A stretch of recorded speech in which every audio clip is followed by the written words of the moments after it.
Pues mi tesis doctoral, la investigación, buscaba analizar el origen y la evolución del Camino de Santiago desde el descubrimiento del apóstol hasta los siglos principales de la peregrinación durante la Edad Media. Los objetivos de mi tesis doctoral consistía principalmente en encontrar peregrinos. Lo que buscaba era si podíamos identificar a un peregrino, no solo por su concha de vieira, que sería enterrado con ella, sino poder intentar encontrar a esos peregrinos que perecieron haciendo el Camino de Santiago o que decidieron asentarse a lo largo del Camino de Santiago.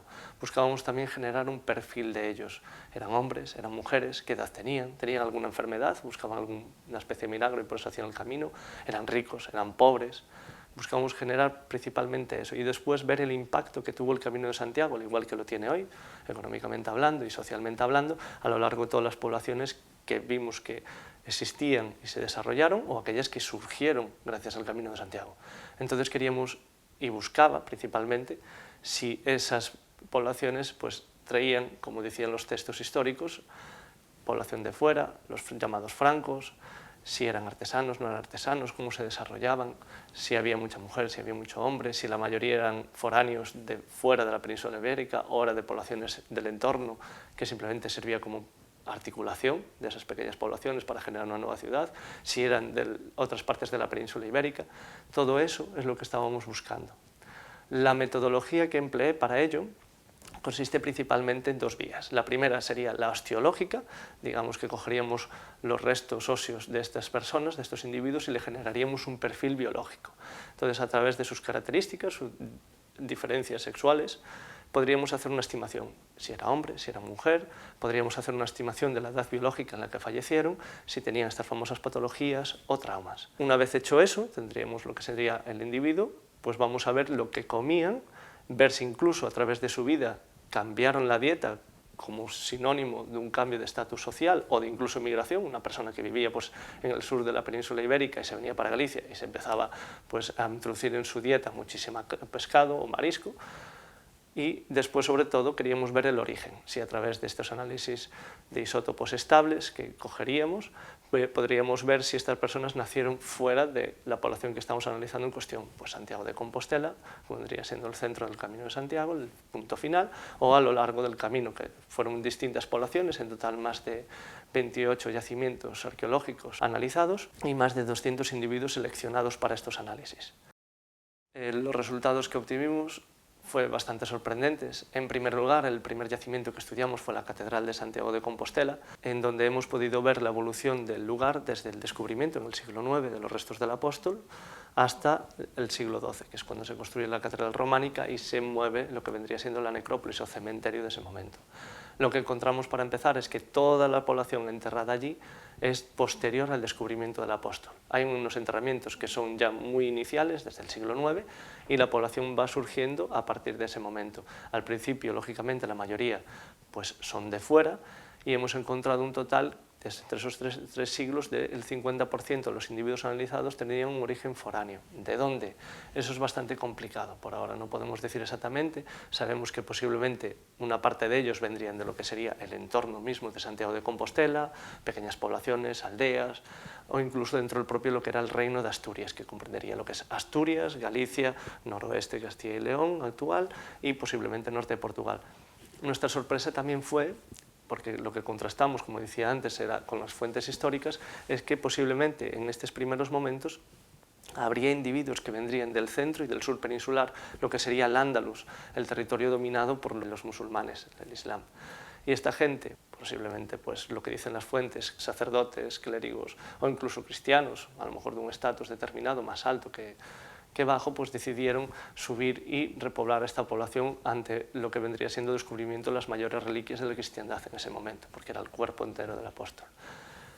Tras eso, lo que decidimos, pues los resultados lo que nos mostraron el perfil de los peregrinos que fueron enterrados con la concha de vieira. Sorprendentemente, la mayoría eran individuos locales o por lo menos de proximidad, una población cercana. Quiere decir que la mayoría de ellos eran enterrados en su lugar de origen, un sitio muy cercano a su lugar de origen. Posiblemente retornaron sin ningún tipo de dificultad a lo que vendría siendo su casa. Lo que también nos llamó la atención fue que encontramos que era un número muy parejo de hombres y mujeres.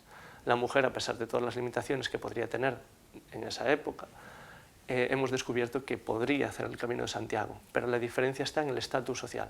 Mientras el hombre tenía un estatus social bastante variado, que podría ser desde un estatus alto, con gente con medios económicos o privilegios sociales, hasta lo más bajo, seguramente aprovechando las ventajas que daba el Camino de Santiago para alimentar a la población.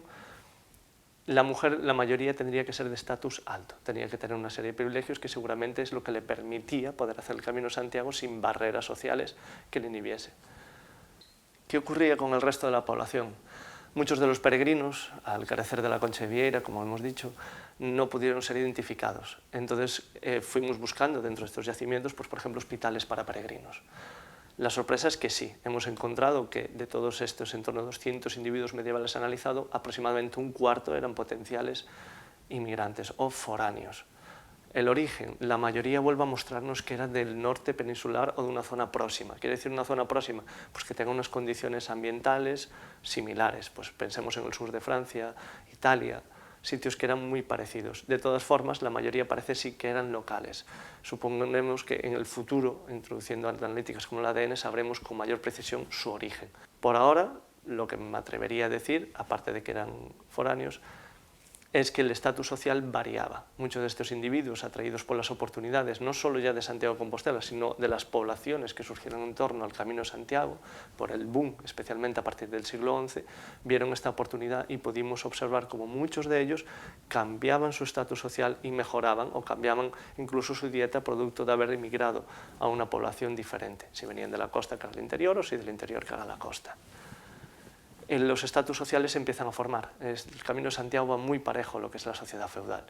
Y en ellos hemos podido analizar, pues, individuos de estatus altos, como pueden ser princesas, bastardos de reyes, principalmente todos de la corona de Aragón, obispos, entre ellos un santo, San Ramón de Roda, que también fue obispo de la sede de Roda, y a la vez hemos visto, pues, poblaciones de ámbito urbano como del rural. En el rural sí que es cierto que encontramos esos peregrinos, pero muchos de ellos ya eran de fuera.